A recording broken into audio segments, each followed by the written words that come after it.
Assalamualaikum warahmatullahi wabarakatuh. Waalaikumsalam warahmatullahi wabarakatuh. Alhamdulillahirabbil alamin. Sholatu wassalamu ala asrofil anbiya'i wal mursalin Sayyidina wa maulana Muhammadin wa ala alihi wa sahbihi ajmain, amma ba'du. Yang saya hormati semuanya saja, Mas Dr. Nasaruddin, Mas Husnaini, Mas Fatkur, ditambah lagi ini Mas Jasminto, orang Tebu Ireng ini, dan juga yang lain semuanya. Saya sudah mulai disebut-sebut oleh Mas Fatkur tadi, berkata atas benda, bukan berkata atas kata. Ini memang saya setelah memahami ini terasa ada sesuatu yang jelas di hati saya itu. Kalau saya berkata atas benda dan bukan berkata atas kata. Berkata atas kata itu tidak pernah final. Akhirnya kita berkata-kata dan banyak kata, dan seringkali tatkala sudah sekian banyak kita berkata, lupa benda apa yang dikata. Berbeda dengan berkata atas benda. Yang saya contohkan, kalau kita cari bendanya, buku itu bendanya apa? HP itu bendanya apa? Lalu kemudian misalnya pulpen, bendanya apa? Maka dengan bendanya ketemu, maka orang tidak perlu lalu kemudian capek-capek untuk berkhayal tentang kata itu, karena barang yang diterangkan itu sudah menjadi jelas. Itu satu, yang pertama. Yang kedua, dengan membaca surat ini sesungguhnya saya nervous sebetulnya itu. Ketika lalu mengingatkan saya tentang umat Islam di akhir zaman ini. Ketika umat Nabi Isa ditinggalkan oleh Isa selama 5 abad, itu sudah orang menjadi lupa tentang esensi agamanya itu. Misi agama itu apa itu sudah lupa. Kita ini sebenarnya memang berada pada dunia yang atau berada pada alam yang tidak mudah terkait dengan agama ini. Kita ditinggalkan oleh Rasulullah itu sudah 15 abad. 1500 tahun yang lalu. Lalu kemudian pada zaman Nabi itu belum ada video, belum ada rekaman, belum ada foto-foto, tulis-menulis saja kita bayangkan mungkin juga masih sangat terbatas itu. Orang lalu kemudian mengandalkan pada hafalan. Dan untung sekali orang Arab itu mempunyai kemampuan dalam hal menghafal. Dalam menghafal itu kuat sekali. Karena itulah maka lalu ayat-ayat Al-Quran dihafal, begitu juga hadis Nabi. Tetapi setelah melewati waktu yang sekian lama ini, lalu kemudian kalau agama ini bukan malah menjadi jelas. Banyaknya ulama yang juga beragam, lalu munculnya berbagai macam aliran, baik di aliran akidah, ketuhanan, aliran fikih, lalu kemudian juga aliran-aliran yang lain, manusia lalu kemudian terpecah belah. Ini bukan menjadi jelas, tetapi malah justru sebaliknya. Barangkali bisa kita bayangkan ya, Kalau di Indonesia ini ada beberapa organisasi saja misalnya itu. Nah, itu dari berbagai macam organisasi itu orang kan yang masih baru ya, baru mengenal Islam betapa susahnya ya. Lihat aliran-aliran kelompok-kelompok, firqah-firqah yang begini tidak gampang itu ya. Yang masing-masing membenarkan pandangannya sendiri, maka lalu kemudian apa namanya tadi mengatakan aku harus ngikut yang sanad jelas gitu kan. Tapi walaupun begitu mencari sanad yang jelas sampai 15 abad itu juga tidak mudah. Tapi ini sudah menjadi sebuah upaya, saya kira juga bagus. Tapi saya ingin menggambarkan betapa sesungguhnya apa namanya pesan-pesan Islam yang otentik itu begitu sulit itu. Kalau ilmu-ilmu fisika, ilmu biologi, ilmu kimia misalnya, ilmu pertanian, ilmu peternakan, ilmu komunikasi, gitu kan, seperti dan lain-lain itu kan, makin berkembang ilmu itu makin memberi manfaat. Ya. Dulu itu ada dimulai transportasi dari naik gerobak, naik kuda, lalu kemudian ada dokar, lalu kemudian ada sepur bentuk lama itu yang maju mundur, lalu kemudian ada sepur kereta cepat, ada pesawat pun juga.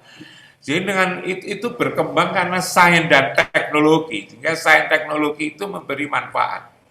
Tapi kalau ilmu agama itu kan semakin berkembang, pendapat semakin banyak, maka lalu semakin bingung gitu kan. Dan kalau itu pendapat muncul, maka akan terjadi kontra pendapat, ada persaingan pendapat, ada lalu pertengkaran tentang pendapat agama ini. Nah di sini dengan banyaknya pemikiran itu lalu kemudian bukan menjadi malah jelas, tapi malah menjadi kabur dan itu lalu kemudian menyusahkan gitu. Menyusahkan orang yang baru mengenal Islam. Dari apa yang saya omongkan ini, maka lalu kemudian masuk misalnya, di situ ada penjelasan tentang ahlul kitab. Ahlul kitab. Yang lalu kemudian juga ada apa namanya, utul kitab, yang di bawah itu ada utul kitab, ada ahlul kitab. Jangan-jangan ini sebetulnya ada perbedaan, walaupun di situ dimaknai sama. Itu kan. Siapa sesungguhnya ahlul kitab itu? Saya lalu kemudian bukan, saya tidak lalu menolak ahlul kitab itu adalah orang Yahudi dan Nasrani. Jangan-jangan ahlul kitab itu ya saya ini, jangan-jangan. Jadi saya terlalu banyak itu berpedoman pada literatur. Berpedoman pada literatur. Literatur itu kan kitab sebetulnya itu. Itu. Yang lalu kemudian menjadikan, membingungkan orang dalam soal agama ini. Nah itu. Lalu kalau saya saya kepingin contohkan diri saya sendiri itu agar tidak ada orang yang tersinggung ya. Nah, itu yang tersinggung. Kalau misalnya berbagai macam buku agama yang begitu banyak, itu buku-buku tafsir, buku-buku fikih, buku-buku tauhid yang begitu banyak yang membingungkan itu. Jangan-jangan ini sebetulnya kita ini berada pada ahlul kitab sebetulnya kita ini. Jangan-jangan seperti itu. Sehingga lalu kemudian kita ini berpegang kepada keterangan-keterangan, penjelasan-penjelasan. Tenggelam pada keterangan, tenggelam kepada penjelasan. Lalu kemudian yang banyak berpegang pada penjelasan itu, lalu kemudian coba, kalau kita tanya kepada hati nurani kita ini, apakah dengan berbagai macam literatur kita makin jelas, jangan-jangan juga makin tidak jelas. Itulah tuh tadi ngatakan Pak Jasminto, saya lalu kemudian pilih yang apa namanya, yang sanadnya jelas. Itu kan karena hati nuraninya ini kan melihat ada kekaburan di akhir zaman ini yang luar biasa itu. Nah, itu. Lalu kemudian karena itulah lalu kemudian kita menjadi kalau kita mengingkari itu, maka kan kita juga mengingkari nurani sebetulnya. Nurani kita kan mengatakan kita ingin yang jernih, yang jelas itu kan. Dan mungkin kita juga akan menjadi musyrik ya. Musyrik di sini saya lalu kemudian bandingkan dengan surat Ar-Rum ya. Surat Ar-Rum ayat 31, ayat 32 itu yang di sana dijelaskan sekali ya, dijelaskan bahwa apa itu namanya, orang-orang yang terhadap orang-orang yang suka memecah munibina ilahi wa taqu wa aqimus shalah wa la takunu minal musyrikin. Janganlah kamu jadi orang musyrik. Orang musyrik itu siapa? Minal ladzina farraqu dinahum wa kanu syi'a kullu hizbin bima ladaihim farihun. Saya kalau membaca surat ini itu apa namanya? Saya menjadi takut sekali. Jangan-jangan dengan kita ini lalu saling memecah-mecah, mestinya bahwa agama kita beragama itu menjadi satu. Wa intabu aqamus shalah wa atuz zakah fa ikhwanukum fiddin itu kan. Manakala kamu bertobat, mendirikan sholat dan juga mengeluarkan zakat, sesungguhnya engkau adalah saudara kandung dalam agama. Tetapi akhir-akhir ini kita kan tidak begitu kita ini.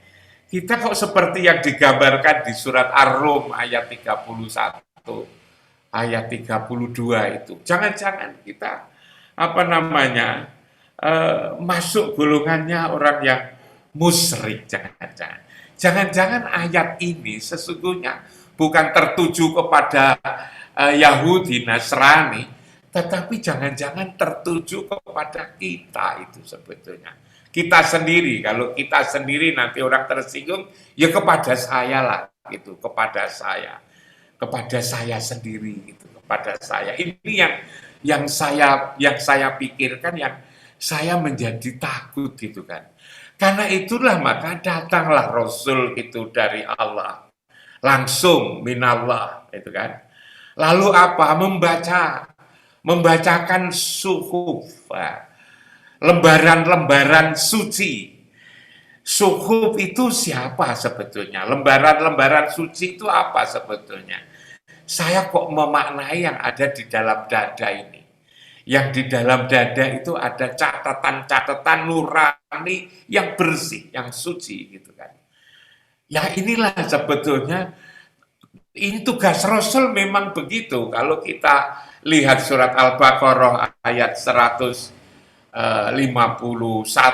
lalu surat Jum'ah ayat 2, lalu kemudian Ali Imran, kalau tidak salah 164 itu. Kalau di surat Al-Baqarah yang saya sebutkan tadi, kama arsalna fikum rasulam minkum yatlu alaikum ayatina. Membaca, ya. Tugas Rasul itu adalah membaca suhufam mutahharah itu. Dan lalu kemudian tatkala itu lalu di dalam itulah ada kutubun qayyimah dan seterusnya. Ini yang menurut hemat saya perlu memang kajian secara mendalam. Kalau saya bicara tentang agama Al-Quran seperti ini, saya merasa Quran itu tidak bicara kepada orang lain kalau saya, tapi Al-Quran itu bicara kepada saya sendiri. Untuk apa? Untuk memperbaiki hati saya sendiri ini.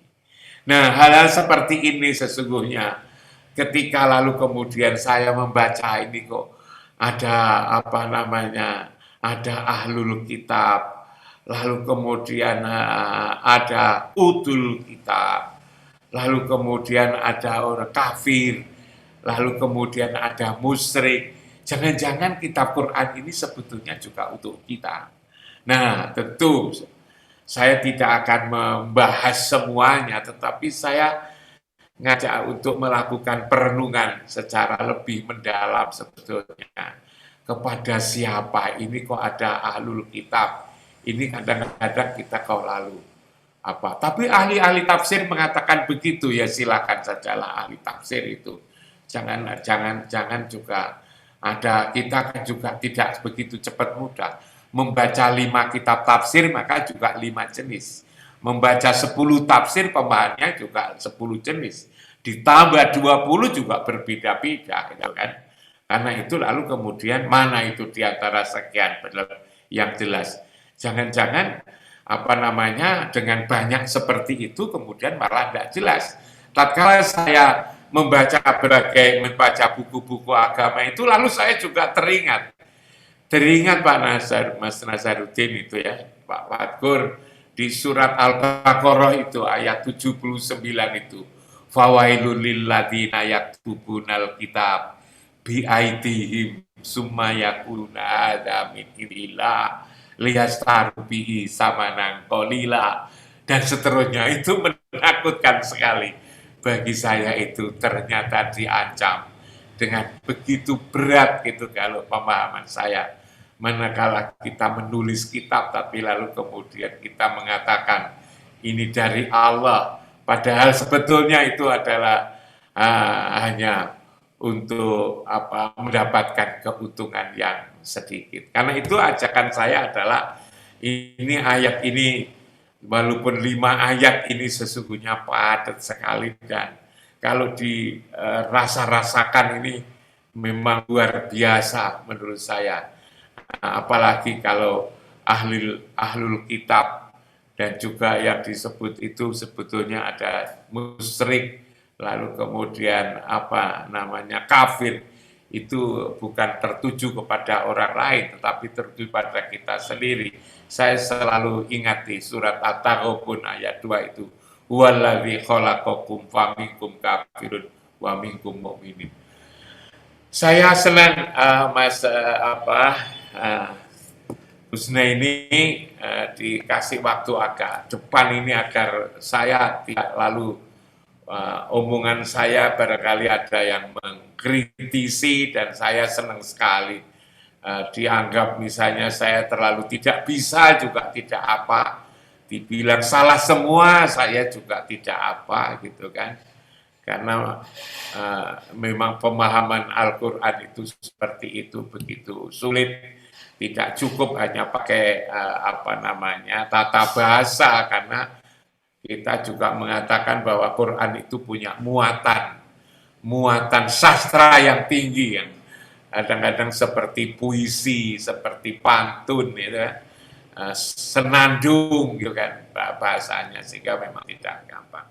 Saya kira itu Pak Susna ini saya senang sekali, mudah-mudahan ada gunanya apa yang saya sampaikan ini. Tapi sekali lagi mohon dijadikan bahan pertimbangan ajalah, bahan renungan, dan juga jangan dijadikan sebagai bahan keputusan terhadap apa yang saya pikirkan ini. Makasih, kurang lebihnya mohon maaf. Assalamualaikum warahmatullahi wabarakatuh.